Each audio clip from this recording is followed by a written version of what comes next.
अपना लगातार ही बोल भी मैं बोलना वापस सुनीजे कौन पूरा मन इसको अवे हाँ कंटिन्यूअसली बोल दियो पापा, नो प्रॉब्लम। हाँ, मेरे नाथ आप अपनी सुधामयी सर्व समर्थ पतित पावनी अहेतु की कृपा से दुखी प्राणियों के हृदय में त्याग का बल एवं सुखी प्राणियों के हृदय में सेवा का बल प्रदान करें, जिससे वे सुख दुख के बंधन से मुक्त हो आपके पवित्र प्रेम का आस्वादन कर कृतकृत्य हो जाए। अब आज हम लोग कल का जो ध्यान योग को कल थोड़ा सा हमने एक दो श्लोक पे आप बात की थी, आज थोड़ा आगे बात करते हैं। उससे पहले कामना और उसके बारे में कर्म योग और उसके बारे में बात हुई थी, तो अब इसको ध्यान पर ले आते हैं।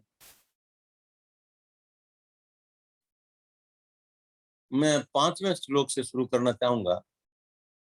उसमें लिखा है कि आदमी खुद ही अपना मित्र होता है और खुद ही अपना शत्रु होता है। आत्मेव आत्मनो बंधु आत्मेव रिपु आत्मन। अपना बंधु, अपना मित्र और अपना रिपु, अपना दुश्मन, ये कैसे होता है थोड़ा सा समझे। ये आगे के श्लोक में कुछ समझाया भी गया, उन्होंने बताया भगवान ने, और उन्होंने इसी बात को स्पष्ट किया है कि जिस व्यक्ति की ने अपने मन को जीत लिया है, आत्मा के द्वारा जीत लिया गया है, उस पुरुष का आत्मा मित्र है। और जिस अजितेंद्रिय व्यक्ति के जीता नहीं गया है, उसका आत्मा, उसका शत्रु भी खुद आत्मा ही है। ये थोड़ा सा और अपन सोच पर विचार कर लें इस बिंदु पर। ये कहा गया है कि हम किस तरह अपने साथ मित्रता निभा सकते हैं, और वो जो हमने पहले बात करी थी उसी बात को थोड़ा सा और आग्रह के साथ भगवान ने कहा है कि जो इंद्रियों को जीत लेता है वो आत्मा का मित्र हो जाता है, और जो इंद्रियों को जीत नहीं सकता, इंद्रियों का दास हो जाता है, वो शत्रु हो जाता है। अब इंद्रियां हमारी इसी खंड में आगे कहा गया है। अर्जुन ने पूछा है, हमारा चंचल ही मन है कृष्ण है, प्रमाथी बलवत दृढ़। तो ये आगे हम उसको लेंगे जब वो प्रसंग आएगा। तो अभी खाली संक्षेप में इतना समझ लें कि हम अपने साथ अपनी दुश्मनी नहीं, मित्रता निभाएं, और मित्रता निभाने के साथ हमें अपने इंद्रियों को जीतना पड़ेगा। और जब इंद्रियां हमारे बस में होंगी तो हमारा शत्रु और दूसरा कोई नहीं होगा, हम खुद ही अपना मित्र हो जाएंगे और शत्रु कोई रहेगा नहीं। कल हमने ध्यान के आसन और उसके बारे में थोड़ा सा अध्याय का विचार कर लिया था, तो इस पर दोबारा विचार नहीं करते हैं। समम काय के बाद धार्य निश्चल संप्रेक्ष नासिका ग्रंथ स्व दिशा लोके, ये हमने कल देख लिया था। तो जो आदमी शांत अंतःकरण से निर्भय और ब्रह्मचर्य व्रत में स्थित होकर मन को संयमित करके चित्त को मुझ में लगा करके मुझ में ही परम लक्ष्य देखे, उसका कल्याण हो जाता है। अब इसमें दो बातें हैं। ब्रह्मचर्य साधारणतया हम सेलिबेसी को ब्रह्मचर्य कहते हैं, लेकिन ब्रह्मचर्य का जो भारतीय दर्शन में आया है उसका अर्थ दूसरा है। वो ब्रह्म में आचरण करे। एक स्पष्टीकरण इसका है, जो ब्रह्म में आचरण करे। और ब्रह्म में आचरण मतलब जो जगत से ऊपर आचरण करे, जो जगत में आचरण नहीं करके जगत के ऊपर ब्रह्म में आचरण करे, वो ब्रह्मचर्य।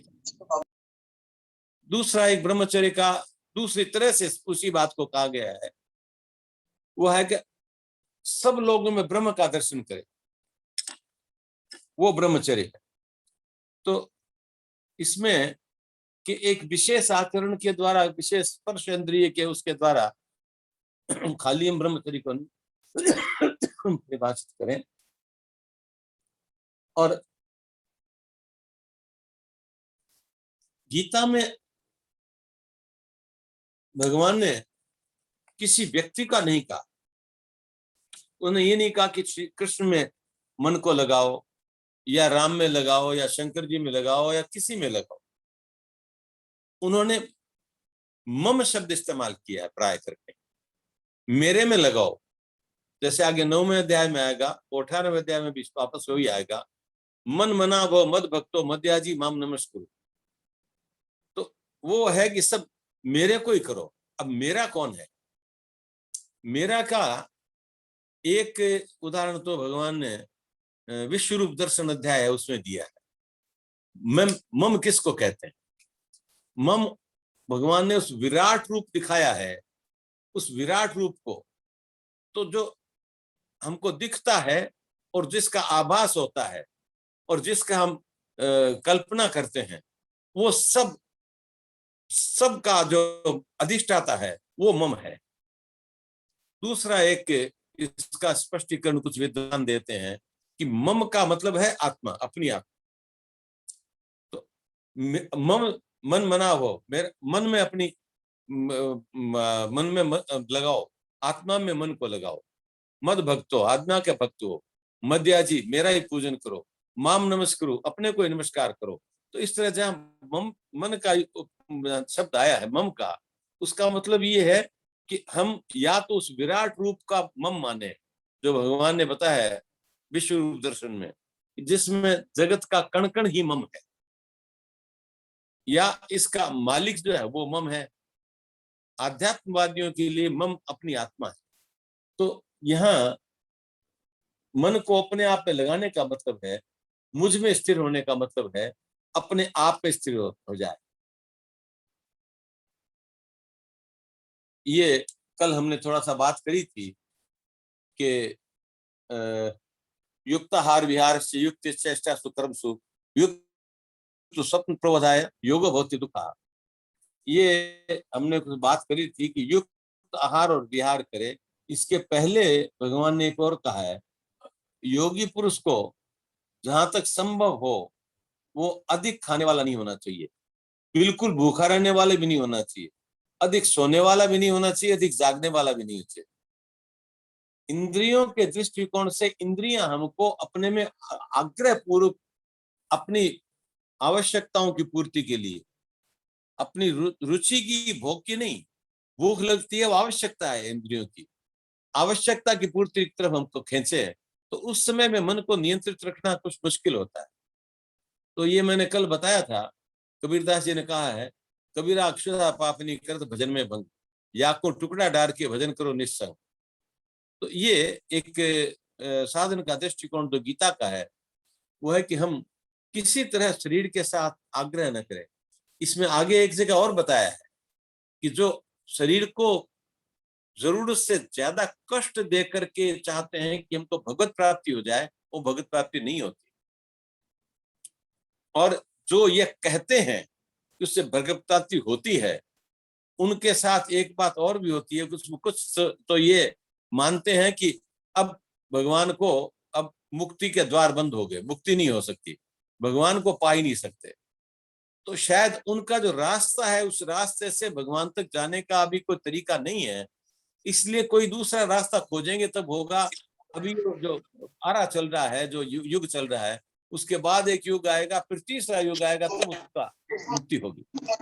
मुझे ऐसा लगा कि उसका मतलब ये है कि वो आधार को उतना युक्ताहार नहीं अपनाते, तो इससे शायद उनको अभी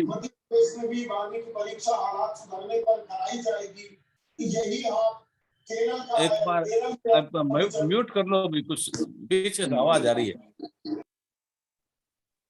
तो ये करने के बाद जैसे बिना वायु के स्थान में दीपक जलेगा तो उसकी लो बिल्कुल स्थिर रहेगी। इसी तरह हमारे मन में जब दूसरी तरफ कोई हवा का भोगों का कल्पनाओं का हवा नहीं आएगी तो हमारा मन स्थिर रहेगा।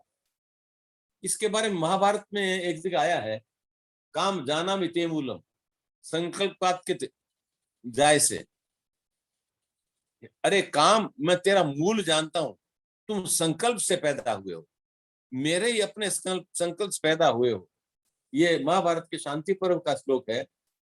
मैं अब प्रयास करके संकल्प का ही त्याग कर दूंगा तो काम की जड़ ही खत्म हो जाएगी।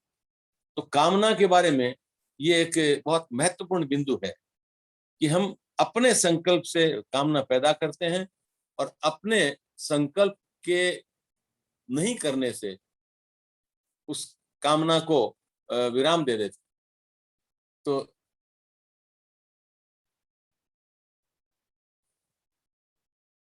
ये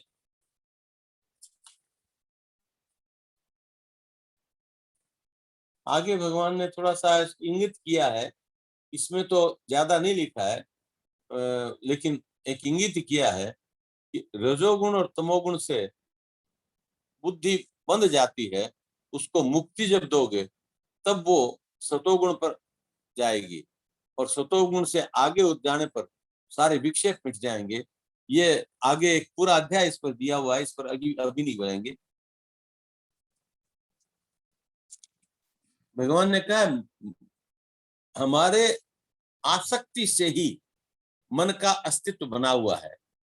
जैसा महाभारत में कहा नहीं, हे काम मैं तेरा मूल को जानता हूं, तो हमारी आसक्ति है तब तक हमारा मन कामना में जाता है। आसक्ति नहीं रहेगी तो हमारा मन कामनाओं में नहीं जाएगा, हमको मिथ्या संकल्प नहीं उठेंगे और हम अपने मन के अधीन नहीं हो जाएंगे। मन हमारा हमारे अधीन चलेगा। मन कोई, जैसा पहले एक बात चली थी, कोई विशेष अवयव नहीं है मन कि उस अंग को हम ठीक कर लें। मन तो हमारी कल्पनाओं से ही हमने बनाया है।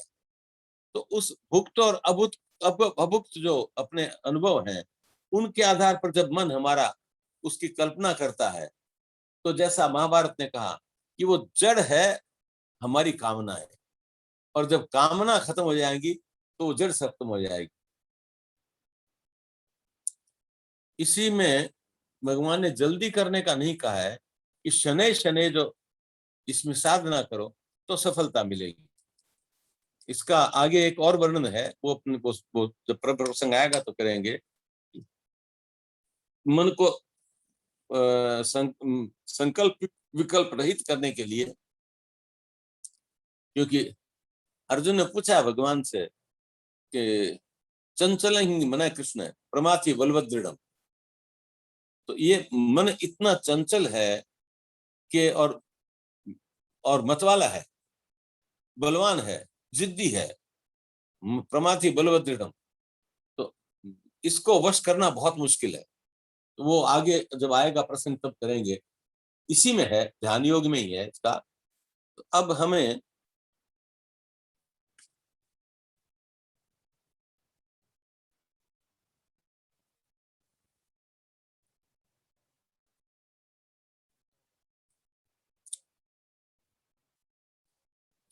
इसका एक दूसरा मतलब निकालते हैं कि हम अपने काम के बारे में सोचना बंद करते हैं। हम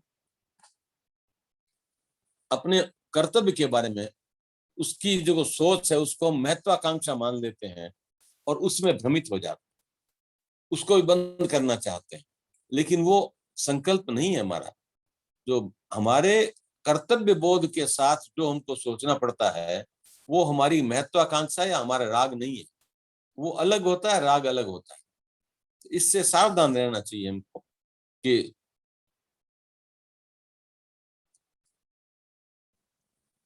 ये भ्रम के द्वारा हम अपना कर्तव्य नहीं छोड़ते।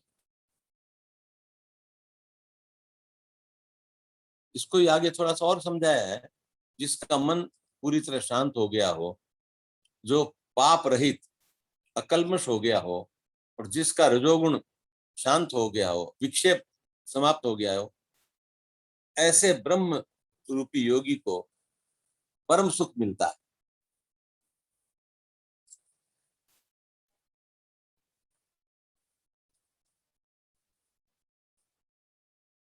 एक दूसरा प्रकार भी इसी में बताया है, यो मां पश्यति सर्वत्र सर्वं च मयि पश्यति तस्याहं न प्रणश्यामि स च न मे प्रणश्यति। जो मेरे को सब चीजों में देखता है और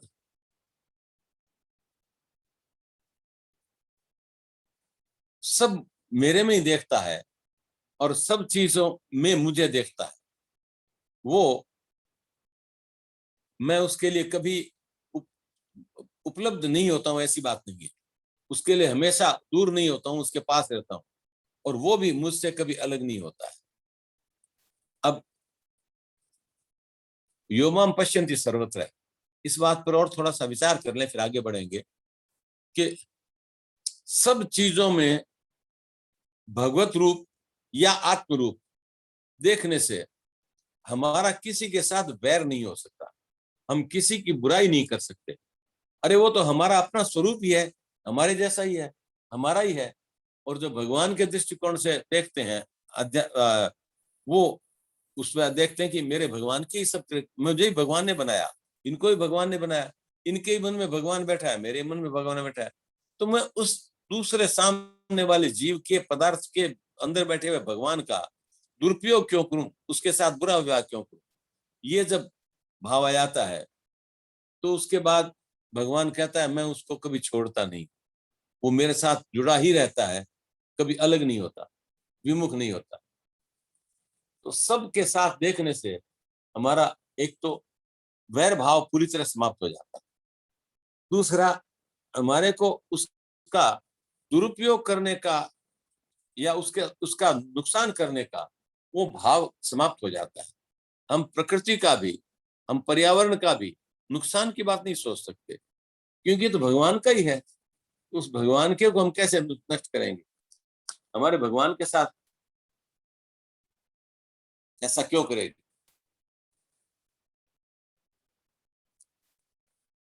अब आगे ऊपर आगे जो मैंने पहले श्लोक बोला था वो आया है, चंचलं ही मन कृष्ण प्रमाथि बरवल दृढ़ तस्या तस्या हम निगृण मन्ये वायु में सुरस्क्रम। मन चंचल है, मतवाला है, बलवान है और दृढ़ है, जिद्दी है।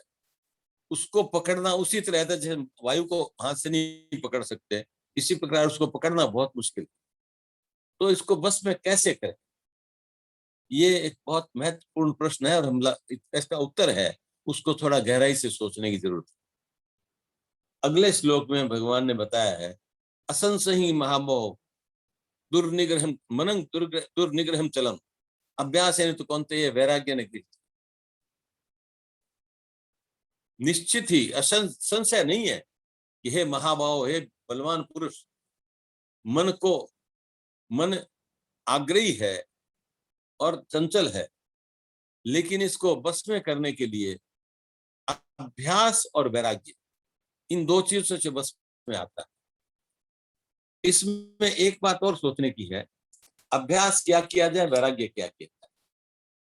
अब अभ्यास से तो जब ध्यान योग के में बात करते हैं तो हमको ध्यान के द्वारा, अभ्यास के द्वारा हम अपने आप को समझें, हम प्रकृति के अस्तित्व की, हम प्रकृति के मूल आधार की बात समझें, जगत जिस पर हमने आसक्ति लगाई है उसके आधार बात समझें, और उसको समझ करके अपने मन को इस अभ्यास में लगाया जाए कि ये सारा जो है परिवर्तनशील है, सब टिकने वाला नहीं है। टिकने वाला जो है वो हमारी आत्मा है, परमात्मा है। तो इनमें से किसी के एक को पकड़े ये। अब लेकिन वैराग्य, वैराग्य का मतलब खाली कपड़े बदल लेना, संन्यास लेना नहीं है। राग रहित होना इस वैराग्य का शब्द का अर्थ। और राग रहित होना ये बहुत महत्वपूर्ण बात है। यहाँ अभ्यासेन तो कौनते वैराग्य ने कहा है, वैराग्य ने कौनते अभ्यास ने कुछ नहीं कहा। सीधे सीधे अगर वैराग्य की बात करेंगे तो हम सफलता नहीं पा सकेंगे। जिस क्रम में भगवान ने कहा है वो बहुत महत्वपूर्ण है। अभ्यास से प्रारंभ होकर अगर हम वैराग्य की तरफ जाएंगे, वैराग्य की बात करेंगे तो वैराग्य आ जाएगा। इसलिए अभ्यास के पहले वैराग्य के प्रयास करने से हमको वो सफलता नहीं मिलेगी, या बहुत समय लगे, कई जन्म लग जाएंगे। ये इनका क्रम ध्यान में रखने लायक है, इसको थोड़ा और याद रखें।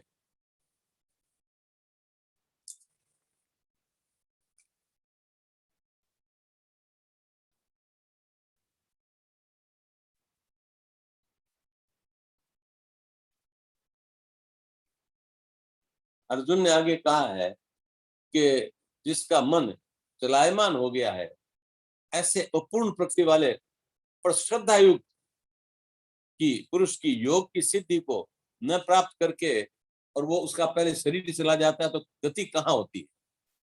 ये एक बहुत बड़ा प्रश्न रखा है। साधक साधना करता है और साधना करते हुए साधना पूरी होने के उससे पहले, उसको पूरा वैराग्य स्थिर होने से पहले शरीर चला जाता है, तो फिर उसको क्या होता है? क्या वो सारा साधना समाप्त हो जाता है? क्या उसका कोई प्रभाव रहता है? उसका बहुत सुंदर अर्थ दिया है भगवान ने। एक संतों से इस बारे में सुना था कि हम यात्रा कर रहे होते हैं, पैदल चल रहे हैं या गाड़ी में चल रहे होते हैं, कहीं चले होते हैं, कार से चले गए, हम शाम हो गई, अब भाई खाना खाएंगे, थोड़ा आराम करेंगे, सो जाए। वहां हमने कोई आश्रय देखा, वहां सो गए, खाना खाया, सो गए। अगले दिन सुबह उठेंगे तो जहां से पहले दिन शुरू किया था वहीं से थोड़ी शुरू करते हैं, जहां तक पहुंच गए उसके आगे से शुरू करते हैं। तो ये जब उदाहरण इस तरह से सही होता है, जब भगवान ने कहा है कि जो साधक साधना पूरी किए बिना चला जाता है उसका इस लोक में या परलोक में कहीं उस साधना का नाश नहीं होता, वो कभी दुर्गति को प्राप्त नहीं करता। अगर उसने साधना भाव से की है, थोड़ा सा काम बाकी रह गया है, तो वो उसकी गति बहुत अच्छी होगी। मैंने एक बार चौथे अध्याय में कहा भी था, स्वामी रामसुताजी महाराज का वचन, कि चौथे अध्याय के जो 5 श्लोक हैं उनका रोज पाठ करेगा तो उसकी दुर्गति नहीं होगी, त्रियंच गति में नहीं जाएगा, मानव गति में जाएगा। और भावना के साथ पाठ करता है तो उसका कल्याण हो जाएगा। वो उस श्लोक में आया भी है, लेख भी आया कि भावना के साथ जो पढ़ेगा उसका कल्याण हो जाएगा। तो ऐसे योग भ्रष्ट पुरुषों के लिए अगर उसकी साधना पूरी नहीं होती तो वो या तो अपने पुण्यों के प्रभाव से किसी पुण्य लोक में जाकर के कुछ वर्षों तक, कुछ समय तक वहां निवास करता है, देवलोक आदि में निवास करता है, और फिर वापस आकर के किसी धार्मिक परिवार में, किसी आराम से रहने वाले परिवार में, आर्थिक रूप से भी जो संपन्न हो, विपन्न नहीं हो, कष्ट में नहीं हो, ऐसे परिवार में उसका जन्म लेता है, जिसको वातावरण मिलता है अच्छे साधना का, ऐसे लोग मिलते हैं परिवार के जो उसके साधना में सहयोगी। ऐसा भी होता है कि ऐसे योगियों को दोबारा किसी दूसरे लोक में जाना न पड़े, लेकिन उनका कभी दुर्गति नहीं होती। अब ये उन्होंने आगे कहा है, वो किसी योगियों के, आध्यात्मवादियों के, साधकों के कुल में ही जन्म लेता, वो निर्धन कुल नहीं होता, वो भी शांति से लेकिन आराम से रहने लायक इसकी स्थिति होती है। और फिर वो वहीं अपनी पुरानी साधना से आगे अपनी साधना प्रारंभ करता है। एक बड़े महान योगी मिले थे, वो कुंडलिनी की साधना कर रहे थे। उन्होंने कहा कि मैं कुंडलिनी मेरी अनाहत चक्र तक आ गई, आगे विशुद्धि चक्र और आज्ञा चक्र तक जाना है। तो वृद्ध थे, शरीर बहुत कमजोर था, करने लगे अब लगता है इसके आगे की साधना मेरे से नहीं हो, इसके आगे की साधना अगले जन्म हो। तो पूछा लोगों ने कि महाराज अगले जन्म की कोई निश्चितता है क्या? हाँ निश्चितता है, क्योंकि जिस गहराई से, जिस गंभीरता से मैंने साधना की, वो साधना नष्ट होगी नहीं, वो मेरे आत्मा के साथ जाएगी। आत्मा जब भी दूसरा शरीर लेगी तब तो उसके साथ वो साथ रहेगी और उसके साथ वो साधना का क्रम भी आगे रहेगा। तो ये वो जो भगवान ने यहाँ कहा भी है, वो जो योग भ्रष्ट आदमी दूसरा जन्म लेता है तो उसको पहले जन्म का थोड़ा सा इंगित उसके मन में रहता है कि मैं साधना दोबारा। और अगर जैसा अपन देखते हैं कि बहुत शक्तिशाली, बहुत धनवान मनुष्य है, वो हो जाते हैं और उनका आचरण शुद्ध नहीं रहता, तो वो जो अपने पुराने पुण्य को, अपने जो भीतर का अंतर्मन की पुकार है साधन चालू रखने की, वो जब चालू नहीं रखते हैं और भौतिक आकर्षणों से किसी न किसी लालच में पड़ करके वो गलत काम करने लगते हैं, जगत में ही विचरण करने लगते हैं, उनका पुण्य का जब क्षय होता है तब वो पुण्यहीन हो जाते हैं। उनके भविष्य के बारे में भगवान ने कोई आश्वासन नहीं दिया।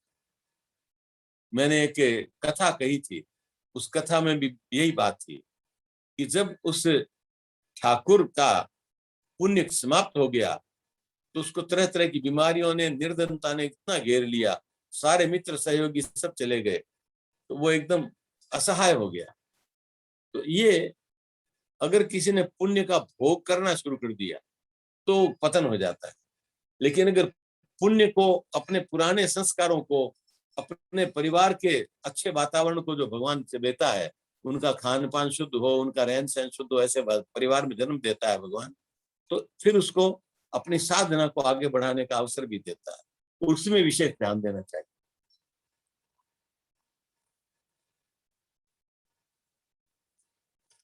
वो भगवान ने तो ये कहा है कि जो अच्छे साधक होते हैं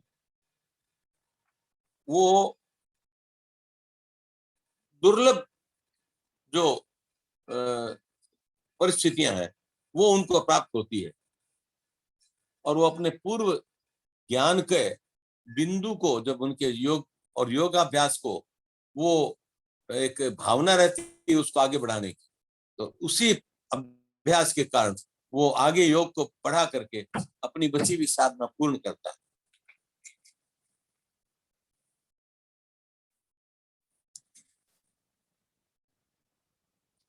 अंत में वो अगले जन्म में, एक या दो जन्म में, अपनी साधना को पूर्ण करके परम गति को प्राप्त हो जाता है। ये भगवान का बड़ा आश्वासन है। एक संतों ने ऐसा उदाहरण भी दिया था कि हम एक क्लास में पढ़ते हैं, बच्चा कोई, वो उस क्लास का एग्जाम देते हैं, पास हो जाता है, पर वो उस क्लास का कमरा बहुत सुंदर है, उस क्लास की टीचर भी बहुत अच्छी है, ये सब बात देख करके कि उसी क्लास में थोड़ी रहता है, वो तो अगली क्लास टीचर के पास जाता है। तो यही बात होती है कि हम इस जन्म में अगर कोई साधक को काम पूरा हुए ना, शरीर चला जाएगा, तो अगले जन्म में परिस्थितियां मिलेंगी, और वो सजगता को अगर कायम रख सका तो उसका वहां कल्याण हो जाएगा। एक श्लोक जिसका मैंने पहले भी जिक्र किया था वो यहाँ आया है। अर्जुन ने प्रश्न किया, उस पर भगवान ने जवाब दिया है कि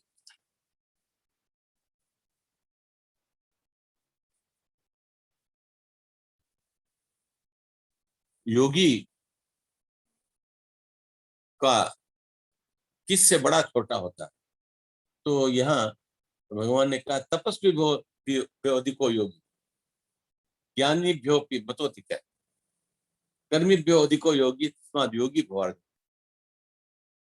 तपस्वी से भी योगी ऊंचा होता है, ज्ञानी से भी ऊंचा होता है, और कर्मयोगी से भी योगी ऊंचा होता है। योगी सबसे ऊंचा है। योगी के लिए उन्होंने कहा है कि योगी अगर अपनी योग साधना में आगे तक बढ़ता है तो फिर उसके बाद उसके लिए कोई उपलब्ध कोई असंभव नहीं रहता, वो भगवत प्राप्ति कर लेता है।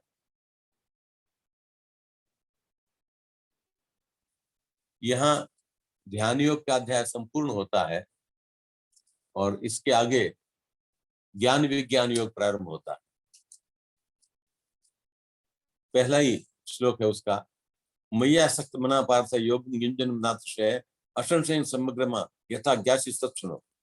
भगवान ने कहा है, मुझ में आसक्त हुए और मुझ में मन लगाने वाले, मेरे आश्रित होकर योग का अभ्यास करते हुए जिस प्रकार तुम मुझ में समग्र रूप से बिना किसी संशय के जाओगे तो तुम्हारा कल्याण होगा, जानोगे। इसके आगे की बात मैं बताता हूं। और आगे का कि मैं तुम्हारे लिए विज्ञान से इस ज्ञान को विशेष रूप से कहूंगा, और ये ऐसे ही बात कहूंगा जिसको कहने और सुनने के बाद जगत में कोई चीज ज्ञातव्य नहीं रहेगी, जाननी बाकी नहीं रहेगी। एक बात मैं थोड़ी सी बता दूं, एक गलती होगी मेरे से। पहले दिन का जो अपनी बात थी सेवा पर, उसमें मैं एक उदाहरण दे रहा था, वो स्वामी हरिदास जी महाराज का। मैंने गलती से वहां तानसेन की जगह बीरबल का नाम ले लिया। बीच में किसी ने सुझाया भी, लेकिन मैंने ध्यान नहीं दिया, मैं बीरबल का नाम लेता है। बीरबल नहीं, वो तानसेन की घटना है। तानसेन से बहुत खुश हुए बादशाह, तो कहा इतना अच्छा तुमको किसने बताया, तुम्हारे गुरुजी कौन थे? तो थे नहीं महाराज। हैं?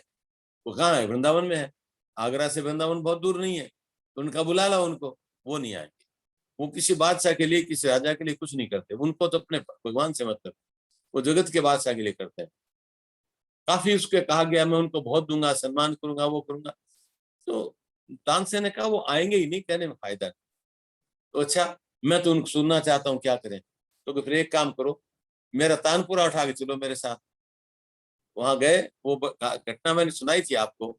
तानसेन ने गलत गाया, तो हरिदास जी ने कहा, बेवकूफ, इतना गलत गाने लग गया, मैंने तुमको ये थोड़ी सिखाया था। उन्होंने गा करके उसी को सिखाया, सुनाया। जब सुना तो बादशाह भी चकित रह गया कि इतने थोड़े से सिखाने में भी उनका जो रस था उस गाने में, वो रस कभी तानसेन के गाने में भी नहीं आया। तो उन्होंने कहा, महाराज आप चलो मेरे दरबार में। उनका दरबार मेरे लिए ही दरबार, और कहीं नहीं। और मैं तुमको जानता हूँ, तुमको पहचान गया था मैं, और तुम क्यों आए थे वो भी जान गया था। और जो तानसेन ने गलती की उसका मतलब मैं समझ गया। पर तानसेन को सही बात, वो गलती जान के करे या अनजान में करे, मुझे बताना, मेरा शिष्य है। तो मैंने बता दिया। बादशाह ने कहा, नहीं मैं बहुत धन दूंगा, बड़ी जागीर दे दूंगा, बहुत सारा ये दूंगा वो दूंगा। तो ये जिस प्रसंग में मैंने कहा था वो खंड टूट गया। तो उन्होंने कहा कि अच्छा तुम मेरे साथ चलो। तो उन्होंने एक पत्थर उठाया, सीढ़ी का पत्थर उठा के उसके नीचे देखो। बादशाह ने नीचे देखा तो आश्चर्यचकित रह गया। इतने असंख्य, इतने दुर्लभ रत्न पड़े पड़े हैं तो पृथ्वी पर कहीं नहीं मिलेंगे। ये तो मैंने तुमको नमूना दिखाया है। जिस बादशाह की मैं सेवा करता हूं उसके तो सीढ़ियों में, पैरों में पड़े रहते हैं ऐसे रत्न। तो तुम किस रत्न की बात कहते हो? इस रत्न को पाने के बाद वो रत्न बिल्कुल काम के नहीं रहते। तो ये था कि साधक के लिए, और इसमें विश्व रूप दर्शन में भगवान ने कहा भी है कि सब चीज में वही है। वो भगवान का रूप, हम कण कण में भगवान की कल्पना करते हैं, उसमें भी आ गया। और वो भगवान का रूप, भगवान में ही सब समाये हुए, वो भी आ गया। तो ये आज जब समय हो रहा है, जहाँ 5-4 मिनट की बात है, कोई इसके बारे में बात करनी हो तो करेंगे, चल फिर ज्ञान विज्ञान योग प्रारंभ करेंगे। कोई प्रश्न हो तो बताइए, कोई शंका हो, थोड़ा सा टाइम बचा है।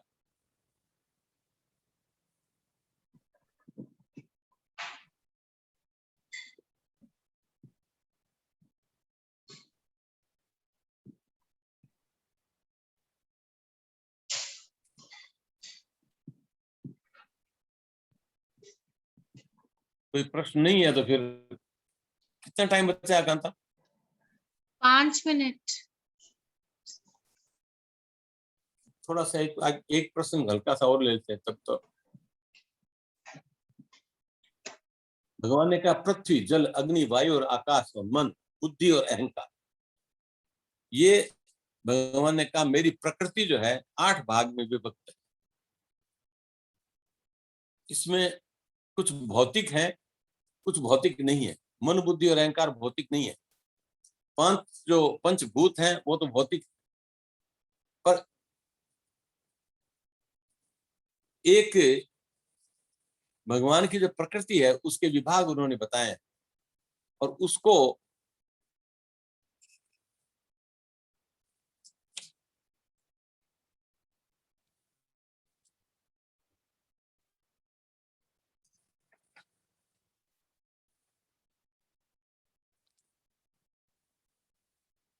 भौतिक से जो पराभौतिक है उनका अधिक महत्व बताया।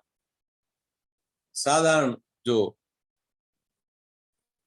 पृथ्वी, जल, अग्नि, वायु और आकाश, इनसे ज्यादा मन, बुद्धि और अहंकार, ये तो ये एक स्वामी शरणानंद जी महाराज कहते थे कि हमने जो क्रम उल्टा बनाया है उसको ठीक करने की जरूरत है। वो कहते थे हमारी इंद्रियां मन को प्रभावित करती हैं, मन हमारी बुद्धि को प्रभावित करता है, और जब मन से प्रभावित हो जाती बुद्धि तो विवेक पर आवरण आ जाता है, विवेक चुप हो जाता है। विवेक हमारी उस डिस्क्रिमिनेटिंग पावर को कहते हैं जो हमको सही गलत का भान कराता है, और ये हम सब के पास है।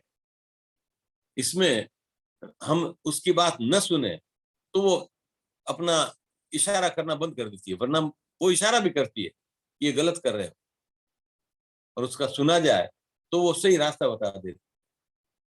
तो हम बुद्धि को मन के अधीन करके हमने अगर विवेक का पर्दा लगा दिया है तो हमारी बुद्धि दुनिया से आगे नहीं जाएगी, फिर दुनिया में ही रहेगी, फिर उससे आगे नहीं जाएगी। उससे उल्टा हो, अगर विवेक हमारी बुद्धि को बताए कि तुम क्या सोचो और क्या आदेश करो, और फिर विवेक के आदेश के अनुसार अगर बुद्धि मन को आदेश देंगी तुम ये करो ये ना करो, और तब मन विवेक की ही आदर्श के अनुसार इंद्रियों को चलाने का जब बोलेगा तो वो इंद्रियां अपने आप सहज हो जाएंगी। अब वो उसमें स्वामी जी महाराज, शरणानंद जी महाराज ने कहा था विवेक एक शब्द का है, और विवेक को उन्होंने कहा बहुत महत्व दिया है। विवेक को जागृत करो और विवेक की बात सुनो। विवेक हमारे भीतर की ही वो शक्ति है जो हमको सही गलत का भान कराती है।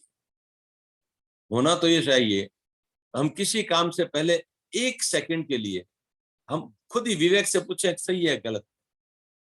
कभी कभी भ्रम हो जाता है, जैसा अर्जुन को हो गया, और ऐसा जब भ्रम हो जाता है तो अपने आप कोई शक्ति आती है और वो हमको मार्गदर्शन करती है। वो किसी रूप में आ सकती है, चाहे देखिए हमारे यहाँ सनातन में ब्रह्मा विष्णु महेश का एक संयुक्त अवतार हुए थे, और उन्होंने अपने 24 गुरु बताए थे। उनमें पक्षी भी थे, उनमें पशु भी थे, उनमें गिरे हुए आचरण वाले भी थे, उनमें ऊंचा आचरण वाले भी थे। जहां से जिसको ज्ञान मिलता है, जिसको